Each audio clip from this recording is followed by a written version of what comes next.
person I'll be reviewing today is Alexander, and the claim I'm responding to is the imperial system has a negative effect on America. So my opponent's secondary claims are 1, the imperial system negatively affects science, 2, the imperial system negatively affects safety, and 3, the imperial system negatively affects intuitive sensualization. So although it's no lie that the imperial system is a bit confusing to use, there really isn't a problem in using both the metric and the imperial system. So for my response to his first secondary claim,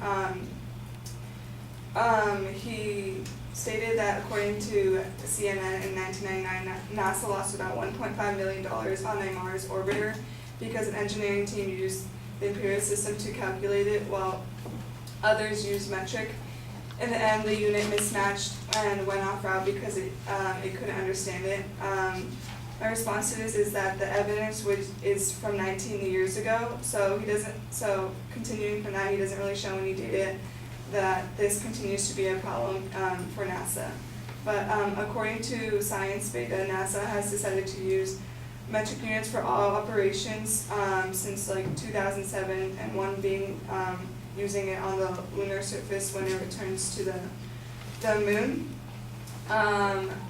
His second point for his first secondary claim is it contradicts education like physics, chemistry, and math. He said that it's a fact that Americans learn the metric system in school, but learning the imperial affects math and sciences because it's more confusing, his statement was a little bit confusing, because if he says that it's a fact that Americans learn the metric system in school, I don't see why you would say the imperial system is confusing, if that makes sense.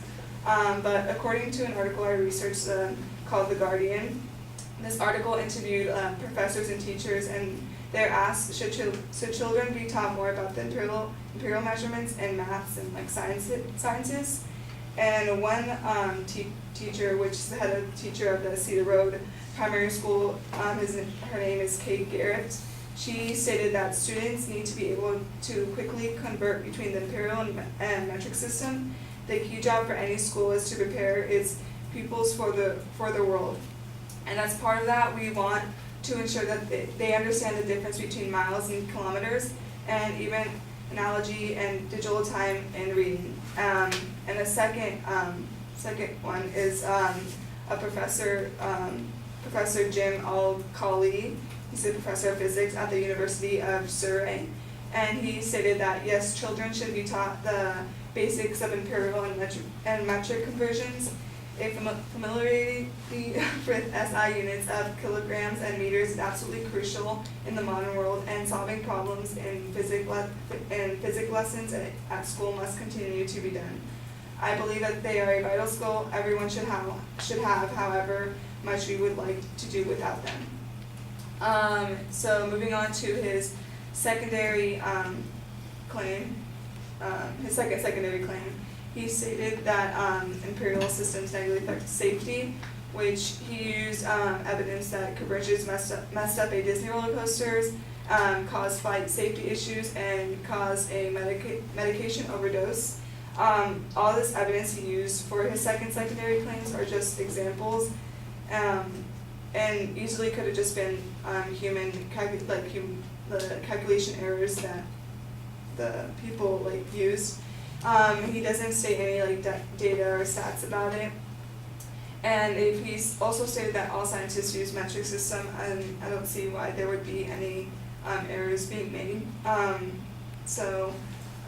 The metric system may be more useful in scientific areas, but those who make scientific measurements on a daily basis should already know the metric system by second nature.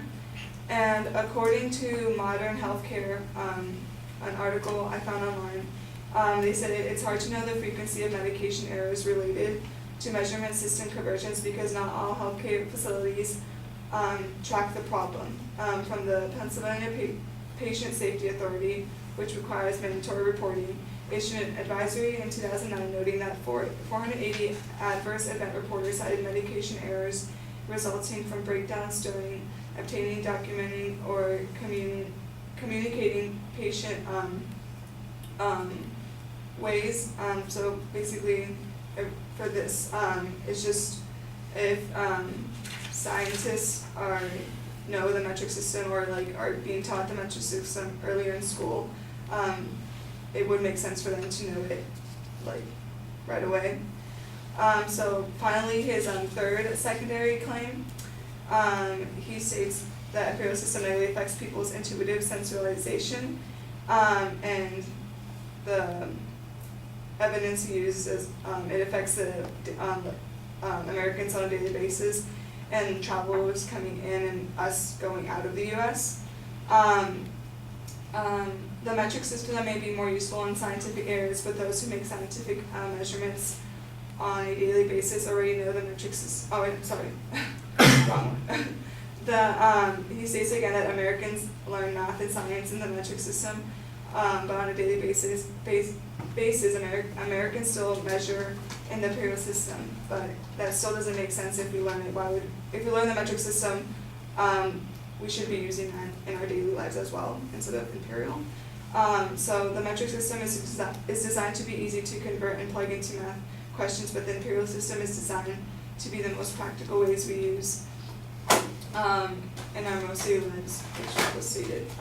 But for the fact that he used travelers like us, like going out, I noted that if you don't need to worry about the metric system, if you never plan on leaving the country, don't plan on getting a job in science or technology, or don't plan getting a job in medicine, or don't plan on doing anything associated with international trade, including manufacturing and distribution. So, in conclusion, I don't really see the problem in the imperial system negatively affecting America if we are being taught the metric system in schools. Yeah.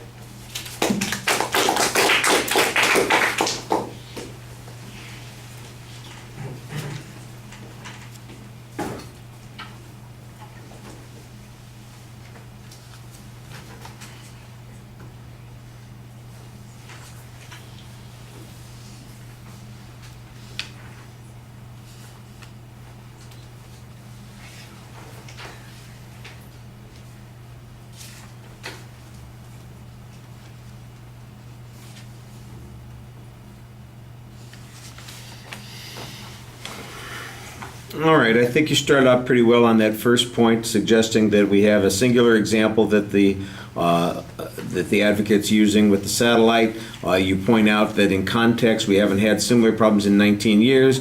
You show that NASA is already using the metric system consistently on all their current research, so the likelihood that such a problem is going to reoccur is basically non-existent.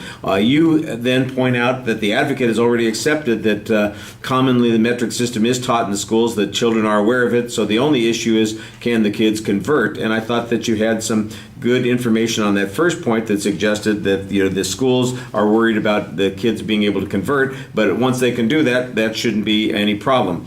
The second piece of evidence, though, that you had simply seemed to suggest that there wasn't really any value in having the imperial system also, and that the metric system should be taught. That basically supports the advocate's claim, so I'm not sure that you get much from that particular point. That was a little bit confusing. On the safety issue, we're back to the notion of calculations and consistency. You suggest that there's not really much data on these particular harms, that the information may in fact be scientists all use the metric system anyway, so it's not that big a deal. That's an okay argument. I understand that. Your next argument, though, on the mistakes when it comes to medicines and prescriptions, it sounds to me like you got 480 cases where there was a problem. I didn't understand how this supported your point. It seemed like it supported the advocate's point. So it was just confusing in the way it's being presented.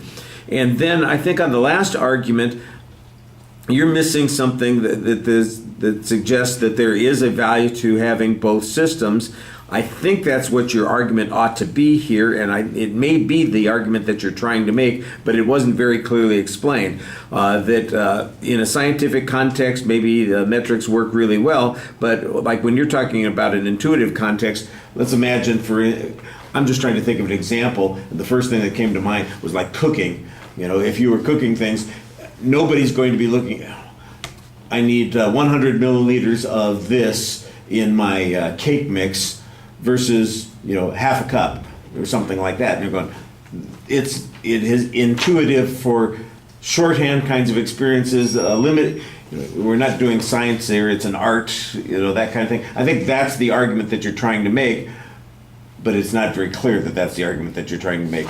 And there's just so much reading. I mean, you need to look at us and talk to us occasionally, and that's not happening. And by the way, you're not the only one that's having this problem. Everybody is reading arguments, and you know what? If we were just reading the arguments, I could read that and not have to worry about what you're saying. But I'm listening to your arguments, and that makes it harder for us to process this. The whole purpose of the class here is to help us understand in an oral context, not just these technical details. Because I think you guys are doing a pretty good job picking out technical issues to talk about, but you have to talk to us about those issues, and you're not always doing that. And remember, no matter what career you have, you're going to have to talk to a variety of people, and they're not all going to be looking at what you're talking about. They're going to be listening to your argument. If you can't make it clear when you're presenting orally, that's a problem.